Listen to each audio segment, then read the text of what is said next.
Today we are taking you on a magical adventure through the lanterns of the wild at Twycross Zoo, and wow, we truly didn't know what to expect, but it turned out to be absolutely beautiful.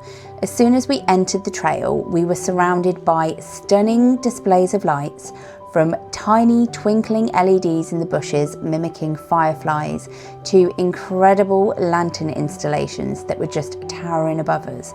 But the highlight for us, it had to be the Gruffalo displays. My son is a huge fan, so seeing all the characters from the story was such a magical moment for him. We passed fox, owl, snake, and of course mouse, all leading up to an absolutely giant Gruffalo that made the perfect photo opportunity.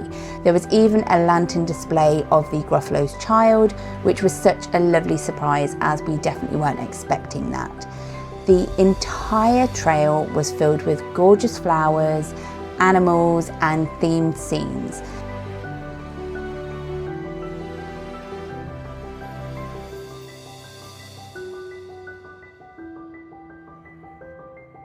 Everything was roped off, which is great for safety when you've got little ones, but just a heads up, small children could definitely slip underneath if not being watched. So just keep an eye on your little ones so they don't suddenly start climbing up the side of these giant lanterns. Accessibility wise, this trail was great. My son was in his disability stroller and around.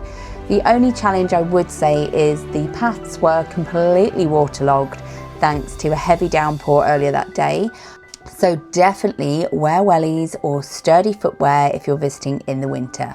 Obviously there's little that Twycross could do about the paths, but it is a little slippy, and again, as the weather gets colder, it might be a bit icy in patches as well.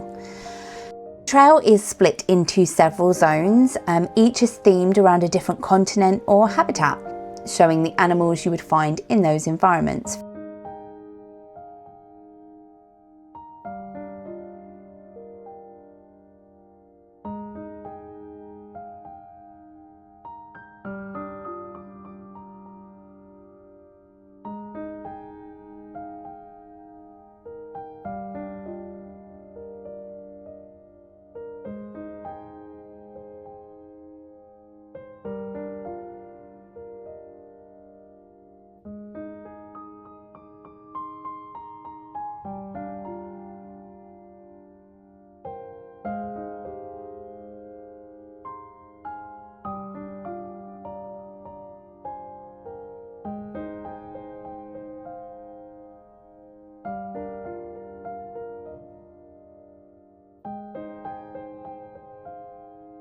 But our favourite area had to be the tropical reef zone.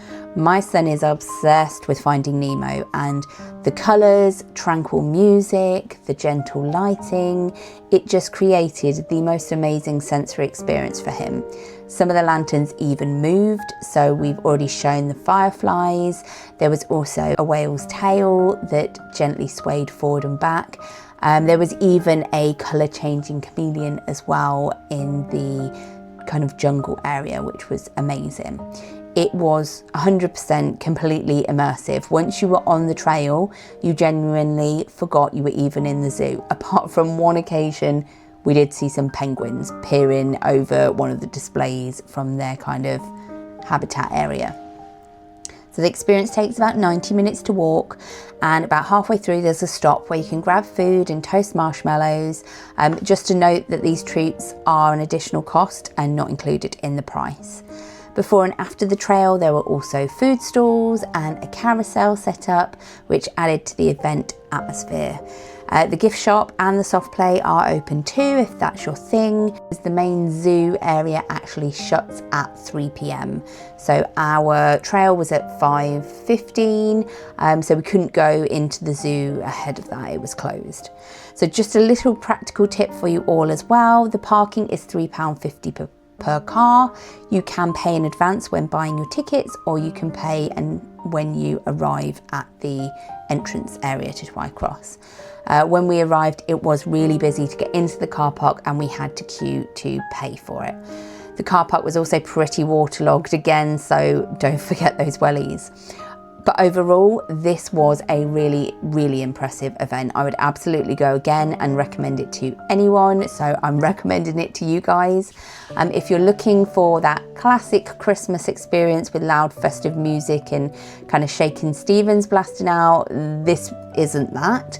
But if you want an immersive, calm and just beautiful experience, especially like us, if you're a neurodiverse family, this is a truly wonderful sensory night out. Thank you so much for watching. If you've enjoyed this review, don't forget to give it a thumbs up, subscribe, and let us know in the comments, have you visited Lanterns of the Wild? Do you have tickets? Do you have a favourite Christmas trail that is near you? We love to explore new places in the UK. We often leave reviews on our website, which is neversayneverland.com. And if you are also Disney fans like us, you might like to follow along on our Instagram channel, which is neversayneverland_adventures. See you next time. Bye.